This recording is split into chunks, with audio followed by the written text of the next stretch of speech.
You know, when we think about aviation, we usually picture the brands, right?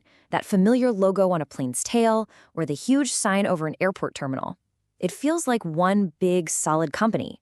But what if I told you that's mostly an illusion, and that behind that single logo, there's this complex web of separate companies? Understanding that web, well, it changes everything. Right, because the name you recognize, the brand you buy your ticket from, that's almost never the actual company that's legally on the hook if something goes wrong. So to really understand who's responsible for what in aviation, we've got to look past the shiny logo and peel back the layers of the corporate structure. All right, let's dive in. Groups versus subsidiaries. See, most of the big aviation organizations you know aren't single companies at all. They're actually a group of different companies, all linked together by ownership, but they're legally separate. And trust me, this isn't just a coincidence. It's a very deliberate design that shapes the whole industry. To get this, you need to know the two main players. First, you've got the holding company, or the group. Think of it as the brain. It sits up top, owns the other companies, sets the big picture strategy, and decides where the money flows. But, and this is key, it doesn't do the actual day-to-day work. That's the job of the subsidiary. Think of them as the hands of the whole operation. A subsidiary is where the rubber meets the runway, literally. These are the separate, legal companies that are actually flying the planes, handling your luggage, maintaining the engines, or running the airport.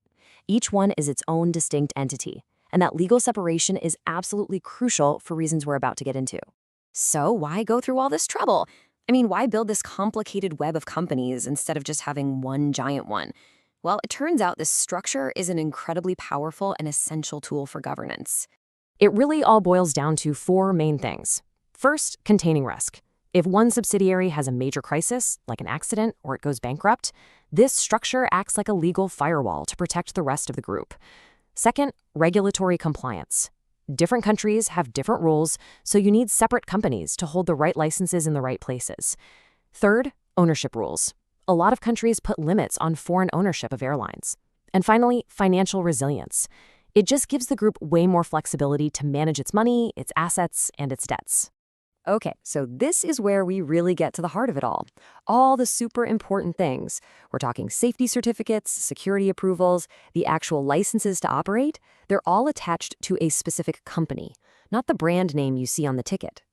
Let me say that again, because if you take away just one thing today, make it this. Responsibility follows the legal entity, not the logo.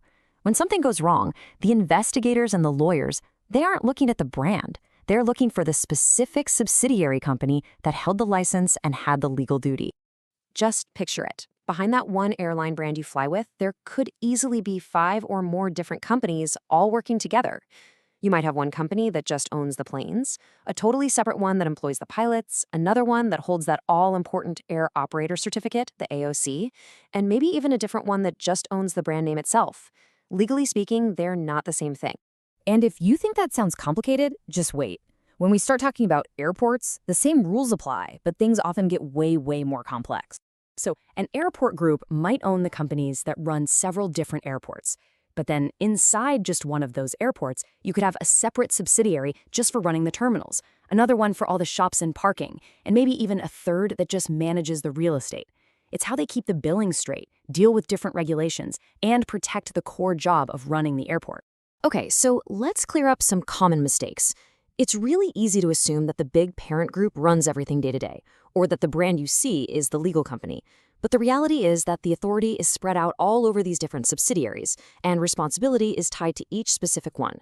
Honestly, not understanding that distinction is where huge governance failures can start. Okay, I know this is a lot of corporate stuff, but let's bring it back to you. What does all this legal structure actually mean for you as a passenger? How does it connect to your safety and security when you fly? The answer? It means everything. This structure is what determines who's on the hook for funding new safety equipment.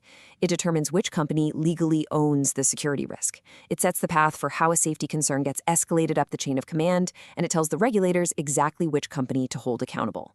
If the governance at the top is weak, a subsidiary can be starved of resources, and risks can get hidden. But strong governance makes sure safety is funded and managed the right way. So, after all that, what's this simple, powerful lesson here?